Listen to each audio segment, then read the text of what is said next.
Good morning, sir. I am Rian Real Velarde, and today I will be conducting a musculoskeletal assessment. First, I will introduce myself to the client and then provide privacy and comfort to the patient. Next, I will perform hand hygiene and then start my assessment to the patient. Now, I will inspect for muscle size and symmetry. I will compare both sides of the body of the patient to check for any noticeable differences. Now, I will assess the muscle strength by applying gentle resistance to various muscle groups. First is the sternocleidomastoid muscle.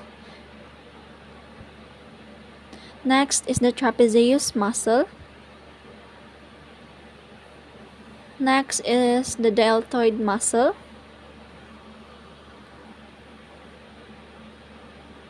Next is the biceps.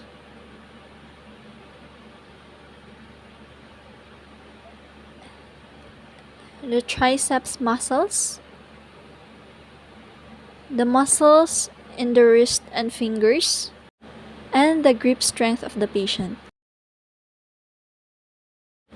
In this procedure, I assess the hip muscles, hip adduction and abduction, the hamstrings, quadriceps, and the ankle and foot muscles.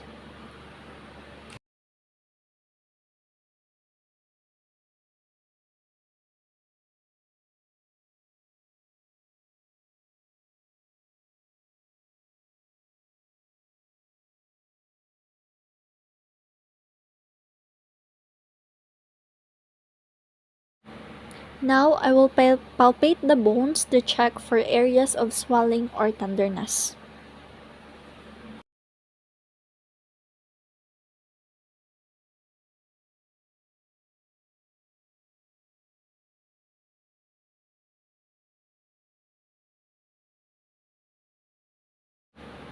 In this part, I assess the patient's range of motion. After performing the assessment, I will document all my findings in the client record, including any abnormalities, strength, and limitations. These findings will be used to plan appropriate care and interventions if needed. Now we will assess the peripheral nervous system and the lymphatic system. First, I will introduce myself, provide privacy and comfort, and then perform hand hygiene before assessing the patient. And now I will ask for the patient's medical history, such as past histories and family history.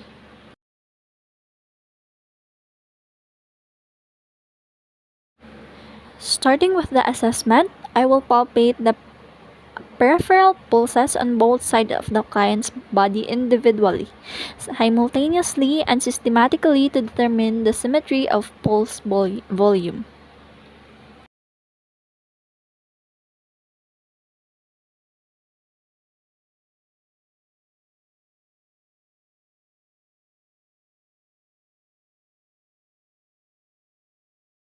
Next, I will inspect the peripheral veins in the arms and legs for presence and or appearance of superficial veins.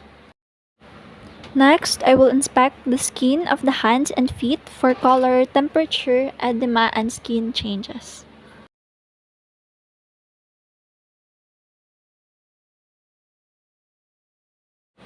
Next, I will press each nail on hand and foot to check for the capillary refill of the patient.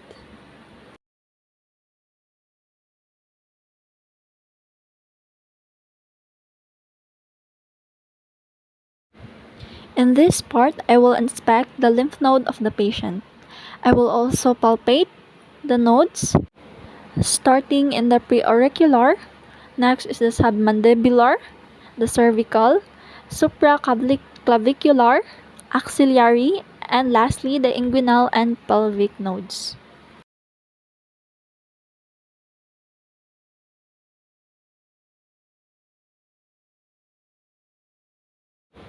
Finally, I will document the findings in a client record.